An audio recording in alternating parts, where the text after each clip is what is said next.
excepcional que hablábamos antes de pandemia y la importancia que tiene la prevención en términos de ciberseguridad, quizá un enfoque distinto al que habitualmente se lo conoce, como es el tema, se habla mucho del tema de la concientización del usuario, que si bien es algo sumamente importante, pero vamos a darle una mirada distinta o diferente. Primero, antes de empezar, me gustaría saber de qué estamos hablando cuando hablamos de un ciberdelito o delito informático, que sería lo mismo, ¿no?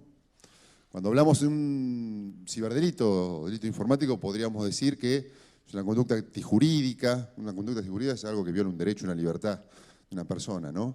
O ilícita porque está tipificada en algún código penal o, bueno, tenemos derecho administrativo, comercial, civil y demás, que obviamente afectan derechos y libertades de las personas y utilizan un dispositivo informático como medio para cometer esa acción, o el mismo dispositivo es el blanco del delito. Ahora vamos a ver qué significa. No es un tipo, el ciberdelito, la cibercriminalidad, no es un tipo de criminalidad específica, ¿no? Adquiere este término específicamente por el lugar que ocupa la tecnología en la comisión del hecho ilícito. ¿Qué significa esto? Ahí fíjense que les decía, ahí se ve muy chiquitito, pero un delito informático está como medio. Vamos a dar un ejemplo, una amenaza, ¿no? Para que vean que no depende tanto de la naturaleza criminal del acto, sino del rol que ocupa la tecnología. Una persona o alguien puede amenazar a otra persona cara a cara, verbalmente, lo puede hacer vía telefónica, lo puede hacer una carta manuscrita. Ahora, cuando lo hace a través de una computadora, un celular, una tablet que utiliza el medio, es el dispositivo informático, pasa a ser un delito informático. Fíjense cómo la definición es bien instrumental. Lo mismo cuando ese dispositivo es el blanco del delito. Por ejemplo, un software malicioso, un virus que afecta el funcionamiento o los datos o la información, ¿sí?, del propio dispositivo. El blanco del delito, en ese caso, es el dispositivo, por ende también es un delito de tipo informático. Eso es lo que es básicamente un ciberdelito o un delito informático, como para comenzar. Acá es cuando uno se acuerda que tiene que tener un control remoto, ¿no? Si no, uno va y viene. Una de las características que tienen los ciberdelitos o los delitos informáticos, todos los delitos lo tienen, pero en este caso particularmente, es la amplia cifra oculta que tienen. Muchos de estos casos no llegan al ámbito de las justicias o los gobiernos, no tienen registro de la existencia de los mismos. ¿Vieron? Que a diferencia de lo que es la seguridad ciudadana o la seguridad pública que uno puede encontrar por organismos internacionales o un organismo de seguridad o ministerio del interior de un país, es decir, estos son la cantidad de delitos que hay denunciados en términos de seguridad pública, digo, en un determinado país. Es muy difícil encontrar esto en lo que es saber la cantidad de ciberdelitos dentro de un país o una región, justamente por este factor, que tiene un bajo índice de denuncia judicial. Y hay varias cuestiones por las cuales no llegan al ámbito de la justicia. Por ejemplo, cuando ese ciberdelito lo constituye un incidente que se produce dentro de una organización, vamos a decirlo, una empresa, un incidente informático, la empresa va a tratar de, estamos hablando en líneas generales, de manejarlo con su área de sistemas o su área de IT y no hacer generalmente la denuncia por varios factores, para no afectar su reputación, su imagen, para ver que efectivamente no ha sido vulnerado sus sistemas informáticos. Evitar multas, a una cuestión, una consecuencia legal. Ahí tenemos un ejemplo, hay una serie de delitos de tipo informático que nos llegan al ámbito de la justicia. En general, también hay muchos países que no tienen leyes de delito informático, no se encuentran tipificados en sus... Entonces, los delitos suceden, pero no se denuncian porque no existe una figura penal para tal fin. Los problemas de jurisdicción y territorialidad, que plantea esto, lo vemos muy por arriba, ¿no? La investigación criminal de este tipo de conductas, porque si se ocurrió o se sucedió dentro de lo que es el ciberespacio, que es de tipo global, supongamos que la justicia de un determinado país solicita a una empresa proveedora de servicios en su sede local que tiene, vamos a decir, bueno, cualquiera, Facebook, Twitter, Google, dice, bárbaro, lo que me estás pidiendo es acá, tenemos la víctima y el victimario acá en Argentina, pero lo que me estás pidiendo es un servidor extranjero, entonces yo me manejo con la legislación de privacidad de ese país. Tenés que mandar un exhorto, es una solicitud, entonces ahí se transforma en un delito transnacional y se complica la cuestión de investigación criminal vinculada a un delito informático que quizá tenga, por los registros desde dónde proviene, una víctima o un victimario a nivel local. Entonces cambia el concepto de escena del crimen. Otro factor por el cual mucha gente tiene el derrotero y dice, no voy a denunciar esto porque me llegó un virus y sé que vino porque estaba escrito en ruso, para decirlo algo. Entonces ni lo denuncio. Pero lo más importante es que la mayoría de este tipo de conducta tienen la mayoría tienen dos tipos de resoluciones, técnicas y administrativas, y las digo rápidamente. Por ejemplo, tengo una computadora, llega un virus, lo detecta, tengo un programa antivirus instalado, lo detecta, lo elimina. Hay un delito, alguien que elaboró un software malicioso o malware, alguien que quiso ingresar en forma indebida a mi dispositivo, todo eso está penado en el código, pero hubo una resolución técnica. Como no afectó el funcionamiento del dispositivo, yo no hago la denuncia, pero el delito existió, para lo cual ahí tampoco tenemos un registro. Y ahí tenemos una solución técnica, como estos muchos. Y después resoluciones administrativas. Y rápido, vamos a verlo después también. Por ejemplo, una vez escuchado la palabra phishing, ahora vamos a ver qué es. Me llega, por ejemplo, bueno, no, me estoy adelantando, pero ingresan en mi cuenta bancaria de home banking y me vacían los fondos y lo transfieren a otra cuenta. Yo denuncio con el banco pasa a un área de fraude, sabe el banco que efectivamente fue un movimiento inusual, que se hizo de una dirección IP, se llama, una dirección web que no es la frecuente, entonces el área me devuelve el dinero. Hay un delito, obviamente, hay un delito porque es una estafa, es un fraude, y un acceso indebido a un sistema informático, pero una resolución administrativa porque a mí me resarcieron el dinero, entonces yo no hice la denuncia. Una resolución de tipo administrativa. Bueno, de este tipo de resoluciones hay muchísimas, por eso no se puede saber a ciencia cierta cuál es la verdadera cantidad de ciberdelitos que sucede en un país o una región. Bueno, ustedes habrán visto, o habrán leído, o habrán escuchado que en pandemia se incrementaron muchísimo los ciberdelitos a nivel nacional como en el resto del mundo, ¿no? Esto es una consecuencia lógica.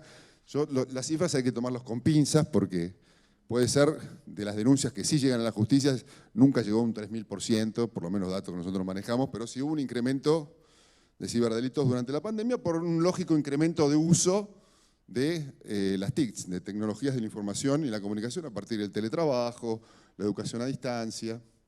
Y acá quiero que se graben algo, antes de empezar con las modalidades delictivas, que el delito informático en términos de criminología se puede explicar por algo que se llama criterio de oportunidad. Y también algo que se llama teoría de elección racional. Los individuos, dice la teoría de elección racional, toman decisiones acerca de cometer un delito basándose en una serie de inputs entre lo que figuran, el esfuerzo que implica, los beneficios potenciales, el apoyo con el que cuenta, el esfuerzo que implica el riesgo de ser detenido y las necesidades de la propia persona. O sea que un delincuente va a evaluar, de acuerdo a ciertas condiciones o criterios, tratar de no ser atrapado, o sea, tratar de quedar impune ese delito. Esto es un poco lo que explica el delito informático. Y realmente, Internet, como medio, da ciertas posibilidades de comisión de este tipo de delitos. ¿Por qué? Porque es un medio de alcance global, brinda a los usuarios la posibilidad de comunicarse con una gran cantidad de personas. Bien, la mayoría de los servicios y aplicaciones de Internet son de uso gratuito, gratuitos en términos monetarios, no paga una suscripción, tiene otro costo, digamos, ahora después lo vamos a ver. La posibilidad de comunicaciones anónimas y a partir de la construcción de actividades ficticias. Esto da un panorama distinto que este medio de comunicación para comisión de determinados hechos ilícitos. ¿Qué pasó en pandemia, no? Se empezaron a ver, por lo menos aquí en Argentina, una mayor cantidad de denuncias sobre delitos patrimoniales que afectan a personas e instituciones. Bueno, primero, una mayor sofisticación y complejidad de las técnicas, ahora vamos a ver algunas, que esto arroja como resultado nuevas modalidades de delitos ya existentes. No hay nuevos delitos, hay mayor sofisticación de técnicas, como hemos tenido la posibilidad, como decíamos recién en la apertura, nosotros de manejo de nuevas TICs, por ejemplo, aprendimos lo que es una Meet, sabemos lo que es una videollamada, quizá mucha gente no lo sabía antes de la pandemia, lo mismo lo que es el teletrabajo o algunas aplicaciones que antes no conocíamos y no manejamos. Los ciberdelincuentes tuvieron mayor tiempo, factor tiempo, mayores oportunidades de sofisticar estas técnicas y explotar nuevos recursos para la comisión de estos delitos. Es tan sencillo la explicación como eso. Pero también se dio un fenómeno particular que antes no se daba, que no se dio antes o no se vio en Argentina antes de la pandemia, que es la aparición de asociaciones ilícitas, pequeñas bandas criminales con cierto grado de organización para la comisión de ciberdelitos que la toman como emprendimiento delictivo. Esto sí es una característica propia que se vio en pandemia aquí en Argentina. Y los ciberdelitos, las modalidades delictivas más frecuentes se dieron en dos niveles. A nivel de usuarios particulares, un incremento exponencial de fraudes y estafas en línea, que muchos confunden ciberdelito con fraude y estafa. No, ciberdelito hay una enorme cantidad, pero uno siempre lo tiende a asociar o a limitar lo que son fraudes y estafas. No es así, pero sí se da un incremento exponencial de este tipo de delito en línea, que están basadas fundamentalmente en campañas de phishing, porque los fraudes y estafas se pueden cometer por otras maneras. Pero ahora vamos a ver qué es también el phishing. Y a nivel de organizaciones, eso es a nivel de usuarios particulares. De organización, algo que se llama ataque de ransomware o secuestro de datos. Rápidamente, la definición de fraude de la OCDE es una adquisición indebida de bienes ajenos por medio del engaño, una acción que se comete con el objetivo de producir un perjuicio a la persona, organización o Estado mediante un engaño o trampa en beneficio de quien lo practica. El fraude económico se entiende como estafa, por lo menos aquí en esta presentación, que el objetivo del engaño es producir un perjuicio patrimonial. O sea, fraude por un lado, para empezar a ser claros en los términos, estafa por otro. Y el Departamento de Justicia de los Estados Unidos da una definición de lo que es un fraude por Internet, una definición que tiene no muchos años. Dice: cualquier tipo de fraude que utiliza uno o más componentes de Internet para presentar solicitudes a posibles víctimas para llevar a cabo transacciones fraudulentas. Fíjense esta definición porque va a tener mucho que ver con lo que es el phishing. En el ámbito de la ciberseguridad, en el ámbito de lo que es el ciberdelito, hay muchos neologismos o muchas palabras que, obviamente importadas de los Estados Unidos, pero que intentan describir modalidades delictivas ya existían. Por ejemplo, digo rápidamente el grooming. El grooming es el acoso sexual a niños, niñas y adolescentes por parte de un pedófilo a través de servicios de aplicaciones de Internet. Es algo que ya existía en el mundo físico y se daba en los lugares públicos como las plazas, los parques, que era esa cuestión de tratar de convencer o socavar psicológica o moralmente al menor, convencerlo para ganarse su confianza y posteriormente abusar de él. O sea, no es algo nuevo el grooming, ¿sí? Pero bueno, hay términos que dicen, bueno, esto antes no existía, no se llama, bueno, no. El phishing también es un poquitito eso. El phishing, que viene de las palabras, la contracción de las palabras password, harvesting, phishing, algo así como cosecha y pesca de contraseñas, consiste en la obtención de datos personales de una víctima mediante un mensaje fraudulento donde el fisher, ¿ven el término fisher? Es un estafador, digamos, ¿no? Digo, yo se los pongo entre comillas, simula una comunicación de un banco, una tarjeta de crédito, una empresa de servicio, un organismo gubernamental, una ONG, entre otros, con el fin de utilizar esa información para la comisión de un delito posterior. Esta es una técnica para lo que se llama robo de identidad. Si voy a tratar de obtener de la potencial víctima ciertos datos personales que a mí me sirvan para posteriormente cometer una estafa. Perdón que estoy con la voz un poco tomada porque los porteños no estamos tan acostumbrados al frío. Ah, perfecto.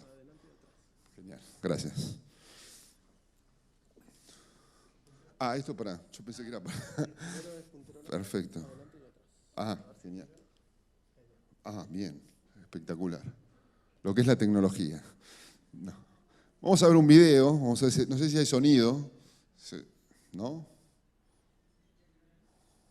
Si no, pongo el micrófono aquí en los parlantes de breve, para ver lo que es el phishing tradicional o clásico. Dígame si se escucha.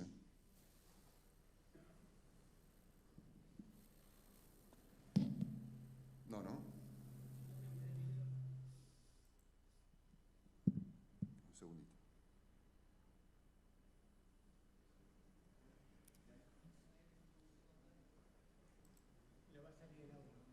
¿Sale el audio? No, porque está en el cable. Si lo tienes en pendrive, lo ponemos por allá.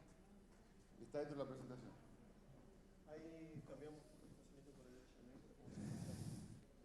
Segundo.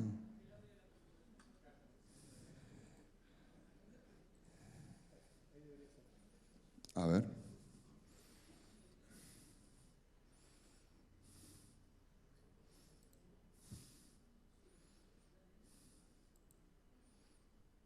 Bueno.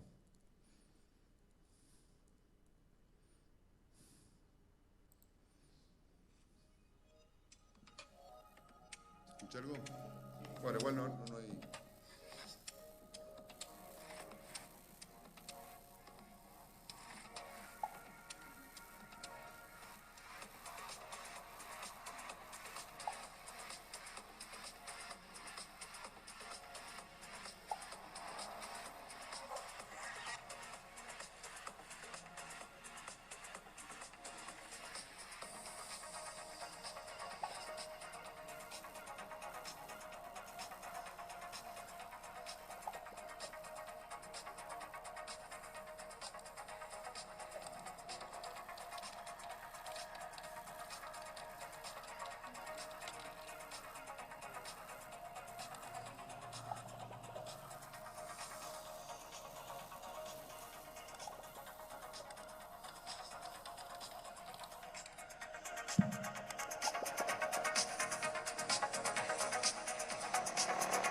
Bueno, ahí vimos en el video lo que es el phishing tradicional. Esto va a cambiar en pandemia. Se va a sofisticar mucho más, pero en líneas generales la víctima tiene que validar o confirmar ciertos datos mediante una comunicación de correo electrónico en general.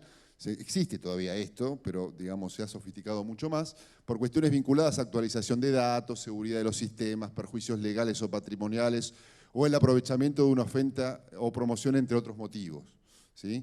El cuerpo de mensaje generalmente tiene un enlace que deriva a un sitio web falso que crea el phisher o el estafador para que vuelque sus datos personales, en este caso, por ejemplo, en el caso del phishing bancario, que es el común, las claves de usuario y contraseña, nombre de usuario y contraseña del acceso a home banking. ¿Qué va a querer el estafador? Ingresar al home banking para vaciarle la cuenta, ¿no? Esto es el phishing tradicional y clásico, ¿sí? Ingresa a una página, llega un mail, dice: notificamos que su tarjeta del Banco Santander se ha suspendido temporalmente debido a intentos fallidos de uso. Como medida de seguridad hemos decidido desactivar su tarjeta temporalmente. Entonces, contiene un enlace que es muy similar al banco, dice Banco Santander, pero en realidad no es el original, deriva un sitio web donde ahí vuelcan los datos, que es obviamente las credenciales de acceso al sistema de home banking.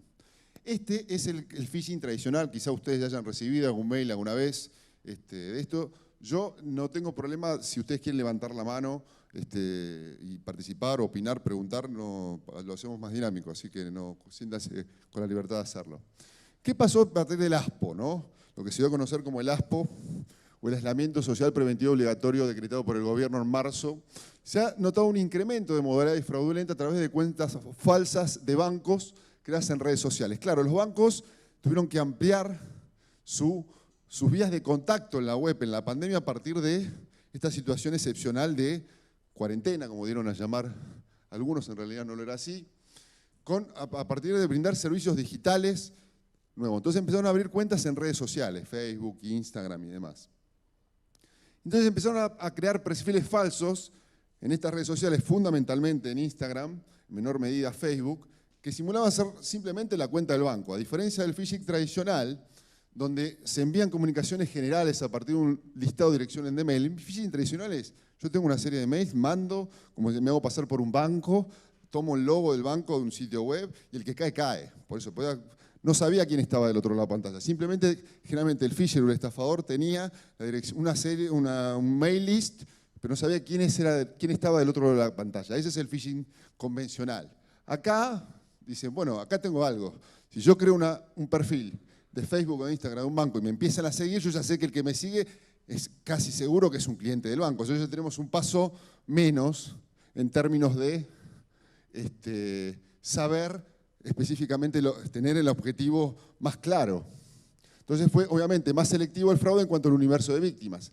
Entonces ahí se estableció una comunicación por mensaje directo o DM y vieron que este tipo, por eso son cuentos del tío, el phishing no es más que un cuento del tío, no es nada nuevo, ¿no? Empezaron a presentarse durante la pandemia muchísimos casos de este tipo. Por mensaje directo se mandaba: a continuación recibirá las siguientes preguntas por su seguridad, debe contestar en forma correcta. Por favor, deme los últimos 4 números de su tarjeta de Bancor, que es el Banco de Córdoba, por ejemplo, con una estafa muy grande. Deme el clave de PIN con lo que opera en el cajero automático, que tendrá que ver, digamos, acá que va por otra cosa, no quiere entrar a su home banking, pero quiere saber ese dato. Y obviamente está el factor de presión, ¿no? En 45 segundos se cancelará la operación automáticamente en caso que no conteste dentro del plazo correspondiente. Entonces uno dice que usted tiene la cuenta del banco, me está diciendo esto, tengo un problema, voy a contestar rápidamente. Acá tenemos un ejemplo de una cuenta apócrifa. Fíjense que dice Banco Galicia con minúscula, tiene guiones bajos, 11. Sabemos por qué, pero tiene el logo. Y acá tenemos una serie de cuentas de Facebook del mismo banco. Pero hay una diferencia entre una y el resto, que hay una tiene un tilde azul al costado. Eso se llaman, ahora vamos a ver, bueno, la primera tiene 1.300.000, les gusta esto, de seguidores. En el resto de abajo tiene una foto de un banco a lo lejos, a 63 personas le gusta, un porcentaje menor, 26, 6, 3. Bueno, ya sabemos o podemos darnos cuenta cuál es, digamos, la original del banco. Primero porque tiene un tilde azul, pero yo lo que quiero ahora, en alguna modalidad que vamos a ir viendo, Vamos a utilizar un término en informática que se llama vulnerabilidad. Lo que intentan explotar, para decir de alguna manera, los estafadores o los phishing, es varias vulnerabilidades, no solo de los usuarios o las personas, sino también de los entornos digitales en el cual utilizan como medio para la comisión de estos delitos. Entonces, por ejemplo, vamos a ver, en este caso, acá los phishers, tres vulnerabilidades. Tanto Instagram, Facebook o WhatsApp son de una misma empresa, que es la empresa Meta, que es anteriormente empresa Facebook.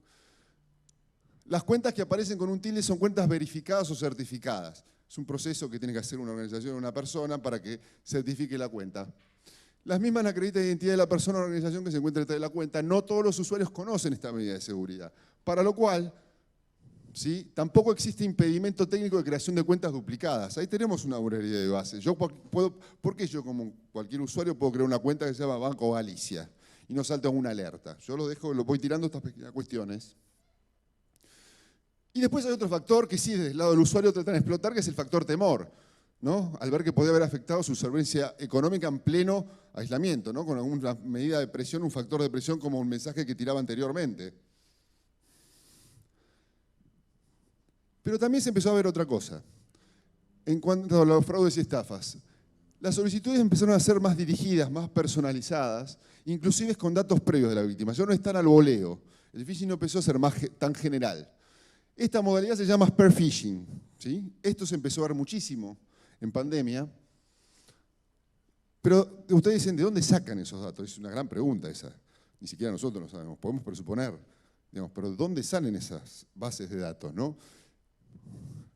Dicha información puede ser obtenida mediante fuentes digitales abiertas en Internet, o sea, un estafador se puede tomar, digamos, de hacer stalkear, por decirlo de alguna manera, fuentes públicas o información pública que está en la web de un usuario para usurpar su identidad o suplantarla, pero no. Hay otras fuentes también archivos o bases de datos personales digitalizadas de las organizaciones que administran información de terceros pueden ser saboteados o vulnerados o pueden haber filtraciones.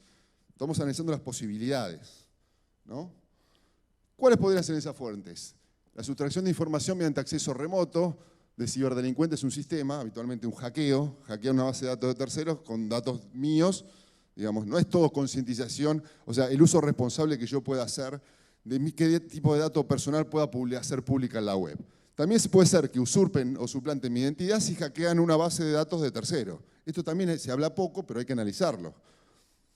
También puede ser la filtración pública de las bases de datos por una falla de las políticas de seguridad de la información de la organización. Se me filtraron datos por un error, ha habido muchísimos casos, por un problema de configuración de un sitio web, se hizo público ciertos datos y acá no hay ningún hackeo, ningún...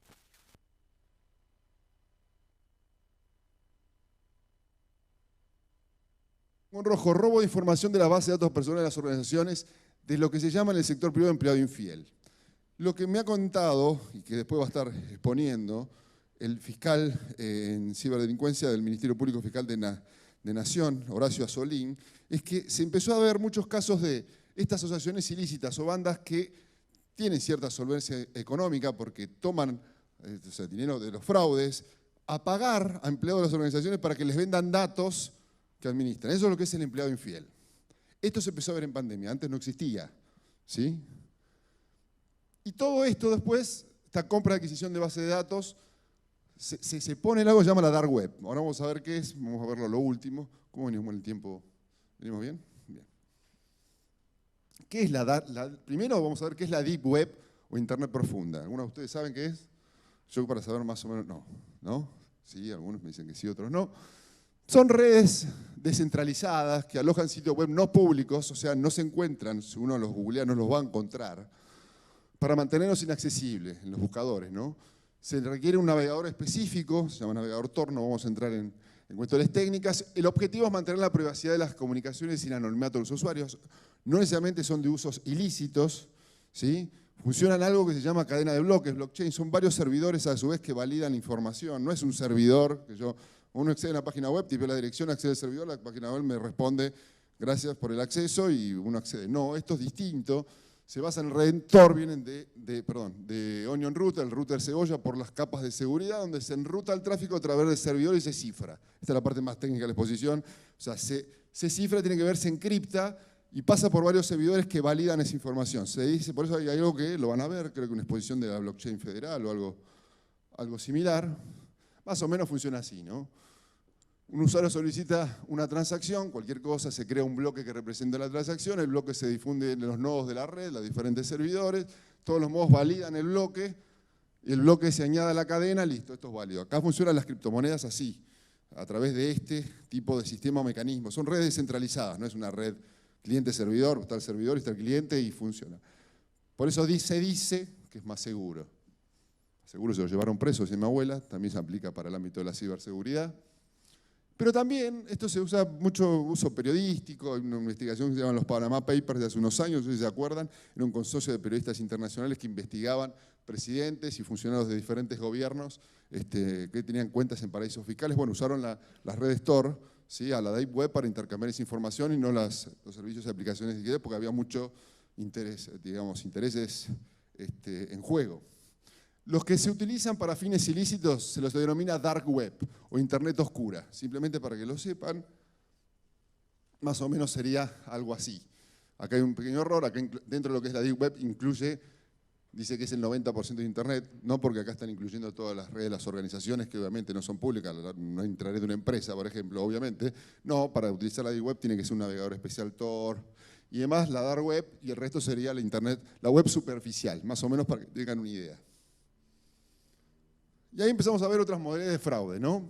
Y esto quiero que le presten atención porque ahí recién hablamos que los estafadores o los phishing comienzan a tener datos previos de las víctimas, ¿no? Entonces les voy a contar que vamos a dar a llamar fraude de la cuenta vulnerada o hackeada, para usar en términos coloquiales. La víctima recibe un mensaje de WhatsApp entrada a la madrugada de un supuesto empleado de la empresa Twitter, informa que su cuenta ha sido hackeada y para recuperarla debe validar ciertos datos personales para acreditar que esa persona es la legítima usuaria. Es una periodista, salió un artículo en Infobae, me llama, me escribe un WhatsApp a las 12:30 de la noche, le pedí permiso para contar su caso, obviamente sí, después de algún artículo, pero me asombró el nivel de sofisticación que tenía esta estafa. ¿Sí? Decía, el estafador compartió una imagen haciéndose pasar por personal de seguridad de Twitter, con un número, ahora vamos a ver las capturas de pantalla de esa conversación. El estafador comparte una imagen verdadera de la víctima, en este caso su foto y el número de pasaporte para acredite que es la legítima propiedad. Era su foto, era su DNI, era su número de pasaporte. La comunicación escrita estuvo acompañada con videollamadas, o sea, insistía, porque vaya a saber qué dato quería el fisher. Obviamente quería otro tipo de datos, no los que ya tenía. Dentro de la aplicación para comunicaciones. Como es periodista y periodista de tecnología, se da cuenta rápido, pero me llamó muchísimo la atención esta modalidad porque dice, bueno, fíjense el número. Primero es un número de Estados Unidos, hace más creíble la estafa. ¿Sí? Empieza con 1. Hola, buenos días, Andrea Fabiana X. Soy Marcelo de soporte de Twitter, me contacto con vos usa el vos, ¿no? Viene supuestamente de Estados Unidos, son pequeños indicios. Ya que hemos detectado unos inicios de sesión sospechosos de tu cuenta de Twitter y para corroborar y dejar asentado que está... ¿Qué pasó? ¿Nos hackearon? No. ¿Estamos? No, un chiste. Dejar asentado hace una hora. Se detectaron 3 inicios de sesión desde Santa Fe, Argentina. Le voy a pedir que se ponga en contacto conmigo cuanto antes. Le adjunto una imagen con su estado de cuenta de Twitter. Esta es su foto, tenía los datos de su pasaporte. Impresionante, ¿no? Asusta. El horario es, o sea, la noche. Entonces, ella no responde. Primero va a ver si su cuenta de Twitter, ella había perdido el control de su cuenta de Twitter. Efectivamente no había sucedido eso. Entonces, no respondió, que es habitualmente lo que se recomienda. Empiezan las llamadas, empieza a llamar. Fíjense que hay 2 llamadas perdidas. Vuelve a insistir con mensaje escrito. ¿Le parece si le hago preguntas de seguridad, si comenzamos el protocolo de seguridad? Son unas preguntas fáciles, dice. No, vuelve a llamar, ante la falta de respuesta. ¿Usted es la dueña de la cuenta? Vuelve a llamar. Después acompañábamos con llamados telefónicos de línea, digamos, ¿no? O sea, la insistencia para... Pero esto es lo más impactante, ¿no? Entonces, mire, el engaño a su vez utiliza una técnica delictiva frecuente en el mundo físico. Fíjate que el modus operandi es exactamente algo que se utilizaba en los secuestros, lo que se llama, dio a conocer los secuestros virtuales, que no tiene nada que ver con un delito informático, ¿no?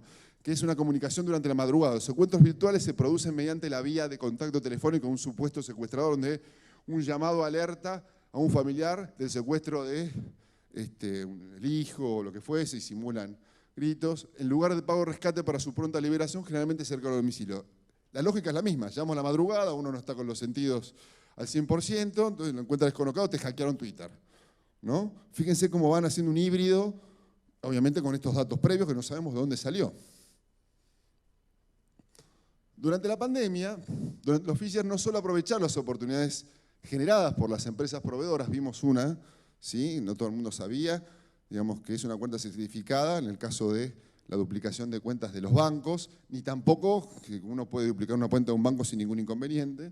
Esa es una, digamos, si se quiere, una vulnerabilidad, digamos, de las víctimas, sino que también los fraudes siempre refieren a temáticas actuales, intentando generar un interés de la persona, lo que se llaman los ganchos, ¿no? O sea, ¿cómo hago yo para...? Entonces, intentan llamar la atención estos mensajes y explotar factores como curiosidad, el temor, la necesidad, la ambición, el sentimiento de caridad, entre muchas otras. Vamos a ir viendo, ya vimos algunos de ellos.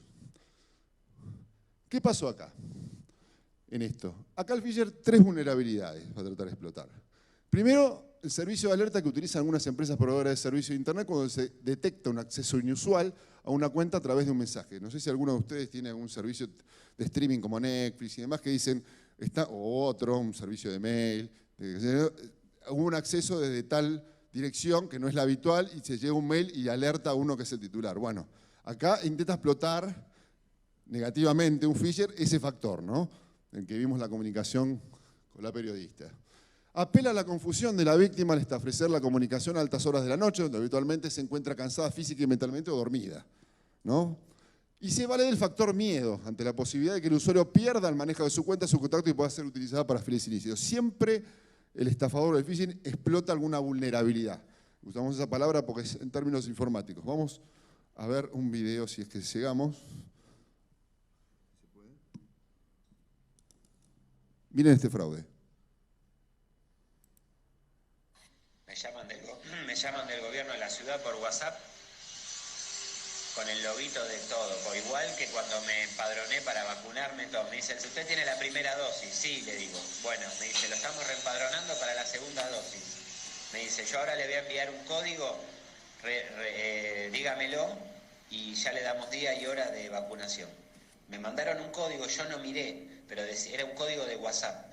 Y me sacaron el WhatsApp y empezaron a llamar a todos mis amigos, a toda mi familia, pidiéndole 50.000 pesos, que estaba con un premio económico y que esto y que lo otro.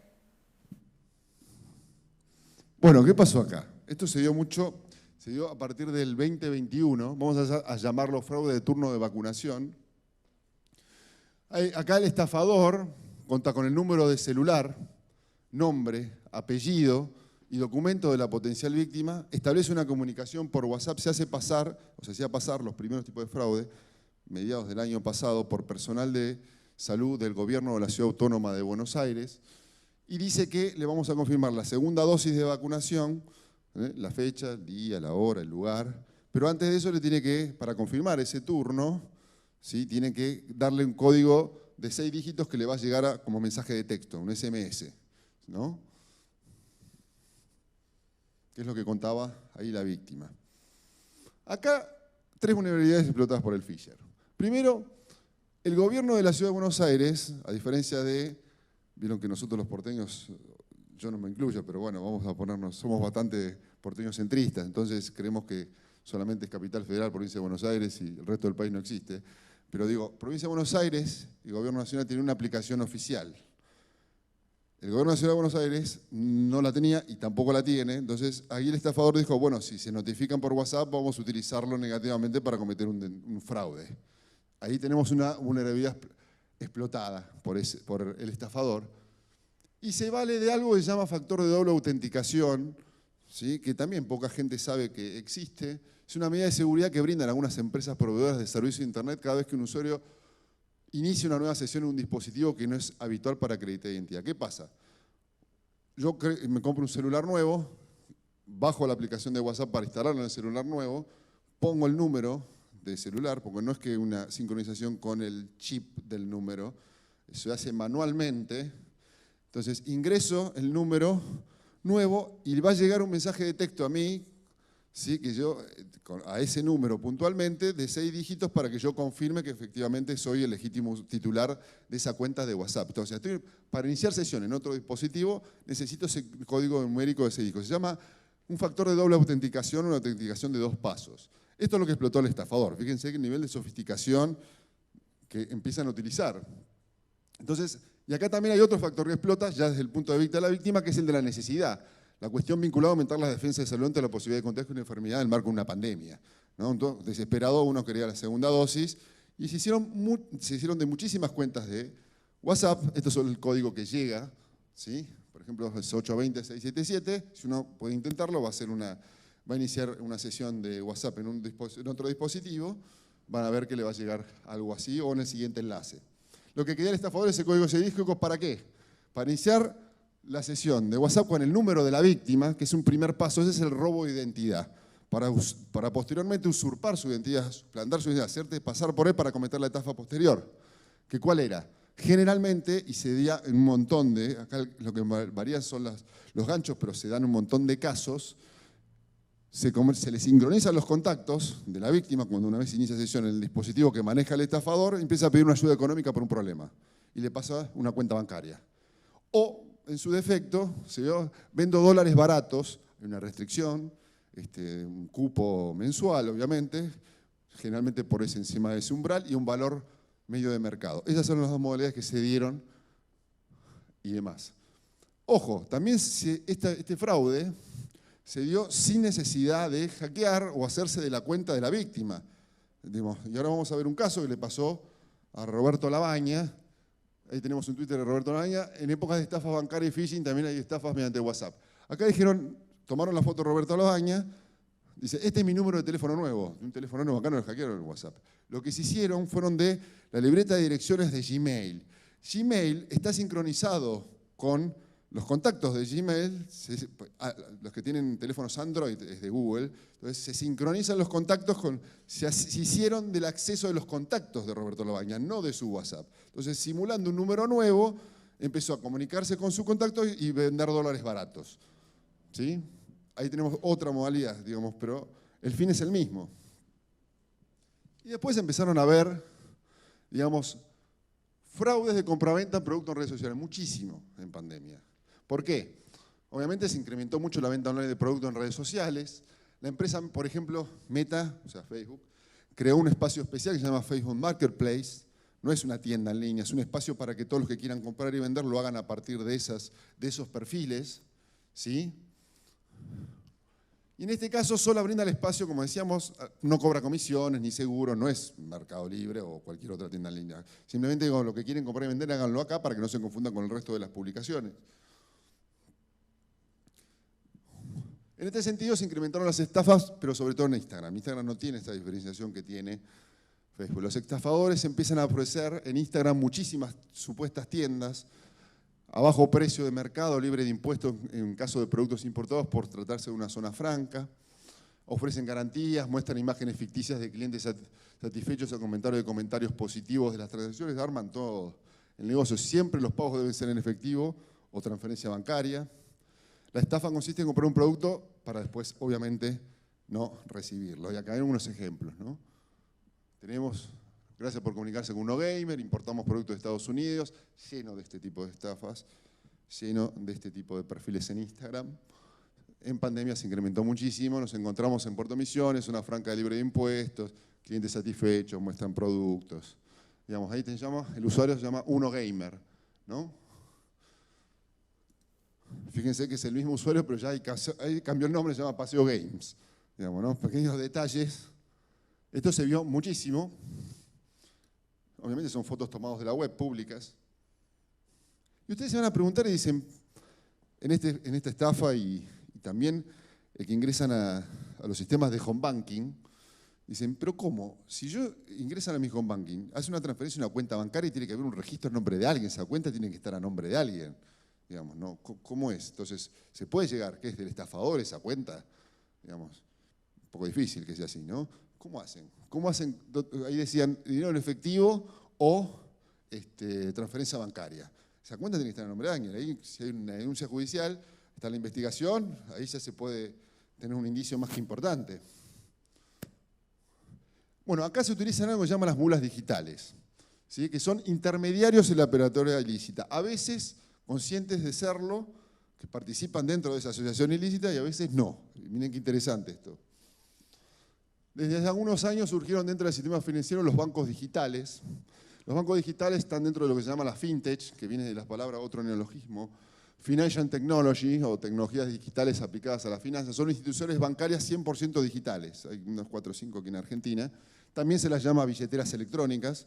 Están reguladas por el Banco Central, autorizadas y reguladas, pero no tienen sede física. Esta es la diferencia que presentan con los bancos tradicionales que tienen sus sistemas de home banking o sucursales virtuales. ¿Cuáles son algunos servicios? Aperturas de cuentas, de caja de ahorro, pesos, dólares, posibilidad de transferencia de fondos, plazos fijos, casi todos los servicios que brinda un banco, pero son 100% digitales.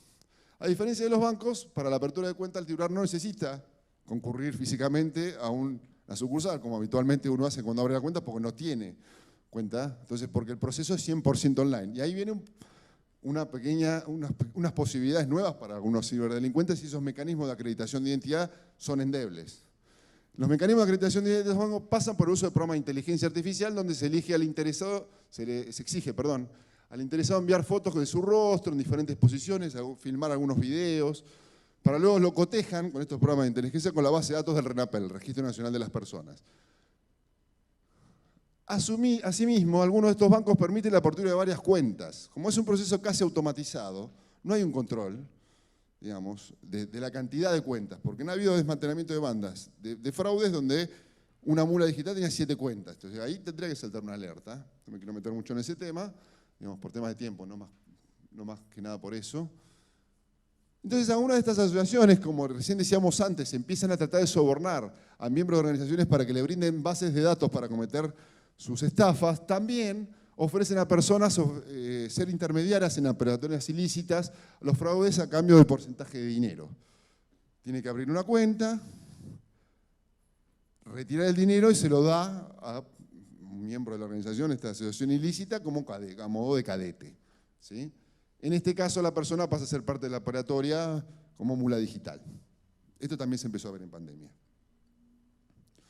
Por eso, quizá la UIF, y esto es antes, previo de pandemia, empezó la Unidad de Información Financiera, que prevé los mecanismos en base al GAFI, el Grupo de Acción Financiera Internacional, para prevenir el lavado de dinero en los países.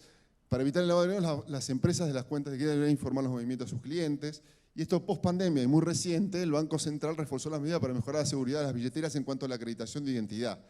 Debería ser más certero la acreditación de identidad para la apertura de este tipo de cuentas, porque mucho del dinero de estos fraudes fueron a parar a este tipo de cuentas de estos bancos. Pero también algunos usuarios pueden oficiar como mula digital sin saberlo, siendo víctima de un fraude. Les voy a contar un caso muy interesante, se llama fraude de empleo desde el hogar, que también se dio mucho en pandemia. Mediante correos electrónicos, mensajes en redes sociales, chats o publicidades, en línea se publican avisos invitando a las personas a trabajar desde su casa, sin ningún antecedente personal, esto es lo raro, ¿no? Profesional, ni experiencia previa, se ofrece buena cantidad de dinero por poco tiempo de trabajo. En este caso, tras el ofrecimiento formal de formar parte de una empresa, se solicita a la víctima autorización para ingresar fondos a su cuenta, lo que te piden después de firmar un contrato apócrifo, digitalizado, que no tiene ninguna validez legal.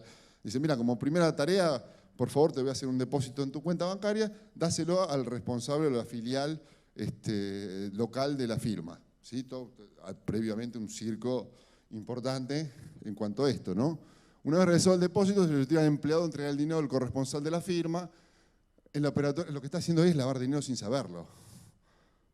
Y él cree que es parte, digamos, la víctima de movimientos financieros de una firma en la cual él está trabajando.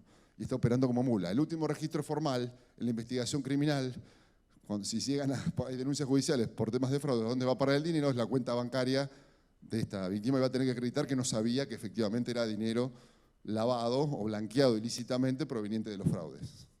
Esto se ha dado también en este caso. Y ahí tenemos un ejemplo, ¿no?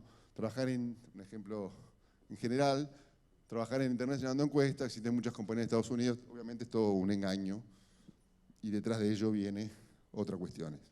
Y aquí Hasta aquí vimos algunas modalidades de fraudes y estafas que son casos que se incrementaron muchísimo en pandemia a nivel de usuarios particulares. ¿Qué pasa a nivel de organizaciones públicas, privadas, de todo tipo? Se incrementó notablemente algo que se llama ataques de ransomware. ¿Qué es el ransomware? Ransomware, otra palabra, otro neologismo, viene de la conjunción de las palabras ransom, rescate y software, sería. Es un programa malicioso, un malware, orientado a secuestrar, y lo pongo entre comillas, datos e información de un dispositivo impidiendo el acceso a los archivos o la base de datos del mismo, salvo que el que lo maneje pague un rescate a cambio de ellos. ¿Cómo se produce eso? Bueno, vamos a ver. Los primeros tipos de ransomware solo bloqueaban el acceso al equipo de un usuario. O sea, afectaban algunos, no voy a poner técnico, archivos de sistema de Windows, para que no pueda iniciarse la sesión en una computadora. Haciendo llegar un supuesto mensaje proveniente de las agencias de seguridad, acusando al usuario de esa computadora de infringir la ley. Los argumentos eran de visitar, estamos hablando de esto tiene 20, 25 años, no es algo nuevo. Los argumentos eran de visitar sitios web de pornografía, por ejemplo, y descarga de archivos protegidos por los derechos de autor, como música, película. Entonces aparecía un mensaje como este. Su computadora ha sido bloqueada, aparece el logo de FBI. Digamos, simplemente, esto es obviamente, es un mensaje fraudulento, porque obviamente usurpa la identidad, suplanta la identidad de una agencia federal, obviamente es un estafador que está detrás. Dicen, fíjese, acá estuvo consumiendo material de pornografía infantil, mal llamada pornografía infantil, zoofilia y abuso, y viola el artículo 210 del Código Penal de los Estados Unidos. Entonces te tenés que pagar una multa, estás violando es un delito, pero acá te da opciones de pago para que... Ese es el primer caso, los ransomware que bloqueaban el acceso a los dispositivos. Esa era una modalidad. Los primeros casos. Las víctimas, al igual que en phishing, eran generales. Se utilizaban direcciones de mail que eran públicas, tenían mailis, se enviaba por correo electrónico para que se descargue el software malicioso y tome control del dispositivo, del sistema informático. Se hacía, ¿sí?, donde el extorsionador iba a tratar de hacerse con las credenciales de acceso de un empleado de una organización para ingresar a los sistemas informáticos de la misma e instalar el malware. O sea, quería robar el número de usuario y contraseña, ¿sí?, de un empleado de una organización para entrar dentro del sistema de la organización. Muy bien, me dicen que vaya cerrando. La palabra ransomware toma dimensión en el 2017 cuando hubo un caso de un ransomware que afectó a 200.000 usuarios en más de 150 países, por lo menos a nivel de los medios de comunicación. Más allá de la dimensión del global, toma repercusión porque si una semana después, ¿sí?, de que se dio un atentado terrorista a una persona en el puente de Westminster a metros del Parlamento, atropelló como a más de 40 personas. Entonces, como un hospital de Gran Bretaña fue víctima de este ransomware, tomó repercusión. Atacaron los hospitales, pensaban que era un atentado terrorista.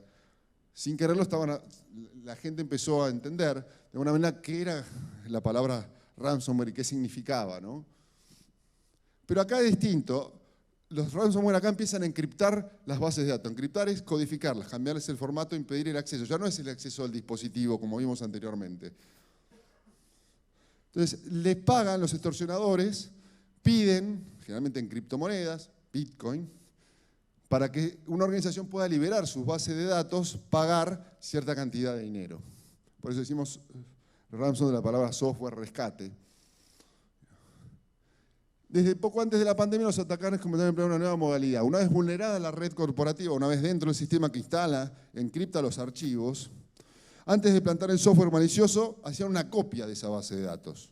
Antes de encriptarlo, lo copio en forma remota. Lo voy copiando de a poquito, lo voy sacando. Hago una copia. Siguen estando no es que lo saco, lo secuestro, como dicen. Por eso puse secuestro entre comillas. No lo secuestran, no dejan de estar en el dispositivo. Simplemente se encriptan, se codifican, se impide el acceso a los legítimos usuarios, los titulares. Entonces, copia información sensible, esto se empezó a ver en pandemia, de la base de datos.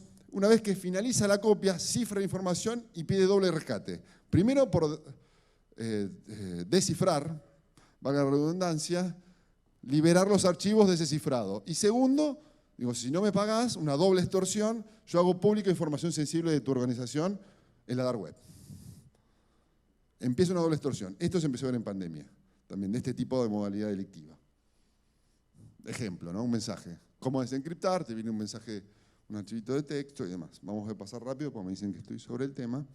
También se aumentaron los ataques mediante explotación de vulnerabilidad de los sistemas a partir de exploits. Exploits se llaman, son software que explotan vulnerabilidades de un sistema que intentan detectar los fallos de seguridad de los programas para generar puertas traseras.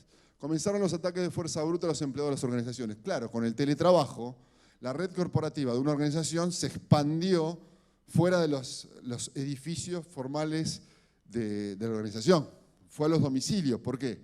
Porque el empleado desde su casa tuvo que acceder a la red corporativa desde su casa. Entonces, ahí los ciberdelincuentes trataron de explotar esa vulnerabilidad, se llama escritorio remoto, para tratar de, a través de campaña de phishing, obtener acceso a la red corporativa desde los domicilios de los empleados. ¿Se entiende? Ahí hay una nueva posibilidad, una nueva oportunidad. Asimismo, se incrementó la cantidad de sitios donde se ofrece el ransomware como servicio en la dark web. Se ofrece el ransomware como servicio. El modelo de negocios de ransomware como servicio, RAS, por sus siglas en inglés, Ransomware App Service, incluye la descarga del software, el soporte, la venta de vulnerabilidades, de credenciales de acceso, usuario y contraseñas por un lado, como la posibilidad de asociarse con grupos de ciberdelincuentes para ejecutar ataques a cambio de un porcentaje de las rentabilidades. Esto, la cantidad de sitios dentro de la dark web que ofrecen el servicio de ransomware se triplicó o cuadruplicó en pandemia, y hay ejemplos. Se ofrece como servicio, te doy el software malicioso, te doy las credenciales de acceso, podés ingresar acá, hacer lo que quieras. Es más, te ofrezco asociarte. Los desarrolladores de un software ofrecen a hackers maliciosos, incluso sin grandes conocimientos, herramientas para que puedan iniciar una campaña de ransomware contra una víctima al contratar el servicio. Pago y te inicio una campaña. O la posibilidad de sumarse a tener un programa de afiliados para distribuir una familia de ransomware a cambio de un porcentaje. Esto se empezó a ver en pandemia, ¿sí? A nivel de organizaciones. Bueno, vamos a pasar esto. Por último, en estos tiempos empiezan también otra modalidad de extorsión. Se amenaza a la organización con filtrar su información a sus clientes corporativos. No solo te lo hago público a la dark web, sino que también le informo a los clientes que trabajan con vos que yo uniré tu base de datos y le paso tu información sensible o personal. Esto sería una triple extorsión, además de las dos que vimos anteriormente. Y por último, se registró un incremento de ataques a infraestructuras críticas de información, algo que se llama infraestructuras críticas de información, sistemas informáticos que hacen el funcionamiento de los servicios esenciales de un país o una región, la red eléctrica, servicios de provisión de combustibles, hidrológicos, transportes. En mayo de 2021 se atacó una empresa en Estados Unidos que se llama Colonial Pipeline, ¿sí? Solamente voy a dejar el gráfico para terminar, que es una empresa de transporte de combustible. La empresa pagó, pese a las recomendaciones que se recomienda no hacerlo, $5 millones a partir de un ataque de ransomware con un grupo, se llama Revil, ¿sí? Un grupo con sede en Rusia, $5 millones y vio mermada la provisión de combustible durante una semana en toda la costa este. Desde acá hasta acá se veían colas en Estados Unidos, como habitualmente se ven en otros países por falta de qué hacer. Bueno, justamente por un ataque de ransomware. Esto obligó al gobierno de los Estados Unidos, al presidente John Biden, a sacar una serie de órdenes ejecutivas para trabajar conjuntamente entre el sector privado y el sector público. En un país que habitualmente no se regula el sector privado porque es la cuna del neoliberalismo. Bueno, miren la importancia que está tomando la ciberseguridad o las políticas de ciberseguridad a partir de algunas modalidades delictivas que vimos recién ahora. No me voy a extender mucho más, espero que haya sido de alguna utilidad. Muchas gracias.